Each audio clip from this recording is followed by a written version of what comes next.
Домбырадағы дыбыстың сапасы мен ырғақ тұрақтылығы көбіне оң қол қағысының дұрыстығына байланысты болып келеді.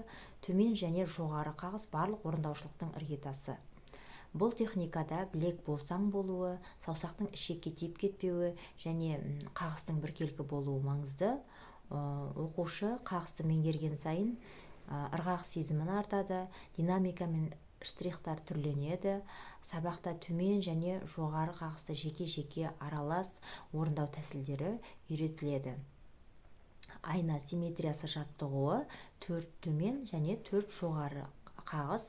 Бұндағы мақсат қозғалыс амплитудасының симметриясын қалыптастыру.